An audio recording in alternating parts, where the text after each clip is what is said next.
Welcome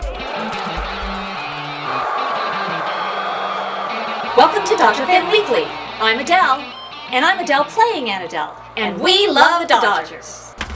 Well, it's just Adele this week on Dodger Fan Weekly because Adele's in Edinburgh, Scotland, and then she's going to New York City. But the next time you see us, it'll be Dodger Fan Weekly, Adele, and Adele.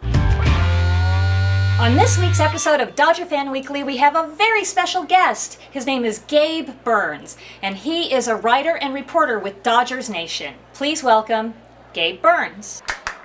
Let's go! Let's start with the Twitter sphere and what's in the news. The elephant in the room is left-handed pitching and the Dodgers' inability to hit left-handers. Has everything been covered?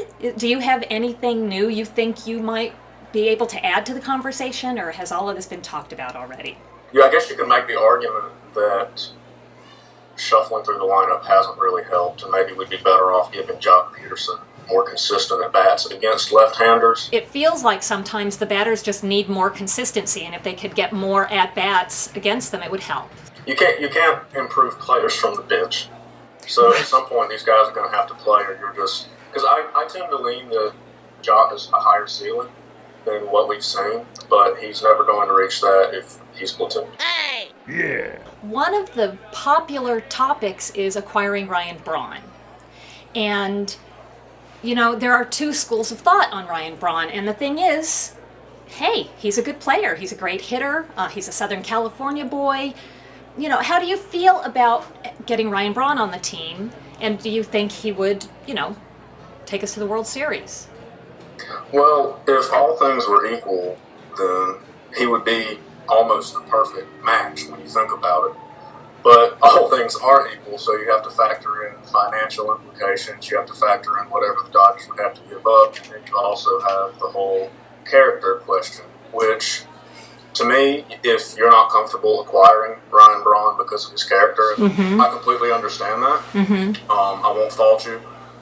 As far as, I think the Dodgers can find a way around the financial issue, and I don't think that the prospect compensation will be as rich as some believe. Braun gains 10-5 rights, I believe, May 24th. So I think that what we initially heard from John Marazi might have been Milwaukee pushing out information, trying to maybe force somebody's hand as far as trading him goes. And I think what John Heyman heard about the Dodgers having limited interest at this time is more accurate because, again, you have to factor in this offseason. They had months to revisit that trade from last summer, and they didn't. At least as we know, that nothing got done. So for them to all of a sudden be desperate, you know, what was that? When that was reported, it was like 12 games in or something. Right. That doesn't really seem to add up. So to me, it could be Milwaukee just trying to drum up interest from the Angels or San Francisco or another team that could be interested. Dodger Fan Weekly does have our problems with Braun. Yes, he's a great player. And really, if we got him, that doesn't guarantee we'd win a World Series anyway, no matter how good a player he is. He's not that guarantee. But beyond that, it is his character issues. And it's not just the steroids. I mean, we've got a couple of steroid guys. We know that. For us, it's not about, you know, him taking steroids. You know, he did pay the penalty for taking steroids, but his reaction to the steroids and him trying to blame someone else, almost ruining somebody else's career when he was placing blame, and his righteousness in his denial. And that was, you know, sort of what took us over the edge on Ryan Braun and not wanting him on the team. And I understand that. I think in all sports, we encounter athletes that end up on our teams and we're a little bit conflicted on should we be rooting for this team, should we be rooting for this individual. As far as Braun goes, it was very clearly not a mistake because he had several opportunities to come clean on it, and instead he threw everybody else under the bus. Right. So I think when you're looking at it like that, that is a true character flaw because there was repetition to it. You know, you root for the team, but it would, you know, I would rather not win the World Series than have to feel like, you know, this guy is winning the World Series for me, and how conflicted and terrible it would feel to root for somebody like that, in our humble opinion. I would suggest trusting the Dodgers front office, and whatever move they make, they will have vetted Braun well, they'll know what was going on. But if that's the direction they decide to go, and they really think that a missing piece, then fans are just going to have to accept Braun. They don't have to root for him. They don't have to even cheer him on, but they'll be pretty much forced into accepting it. What? No. Between Game 1 and Game 161, somewhere in between there, statistics become meaningful. For you, when is that? When do statistics become meaningful?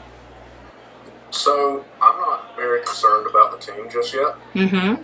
I would say, for me personally, I would give it 8 to 10 weeks before you really know what kind of team you have. Okay. So what I'm looking at right now is trends, and some of the same trends from last season that hurt the team, the lefties and the runners in scoring position, are still here. At this point, the struggles against lefties and the struggles bringing guys home are going to hold this team back when you're playing a 7-game series against the Cubs, or you're facing the Mets rotation, or you're facing the Nationals. So, and on top of that, you also have the troubling injury trend is continuing. They have 11 guys on the DL to start the year, and especially in regards to Rich Hill, these guys have to be back. But I wouldn't worry too much about that until we get closer to October, and we'll see who's healthy. I agree. I think Dodger fans agree.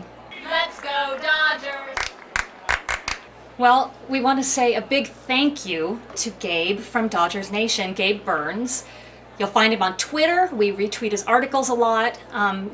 And Gabe, will you come back on the show? Absolutely. Thank you for having me. Great. It'll be great to have you back. The winner of the Clayton Kershaw bobblehead is Tony Marquez. He guessed the correct answer, Willie Mays. He got picked at random, and he's the winner. Congratulations, Tony. The next bobblehead we're going to give away is Babe Ruth.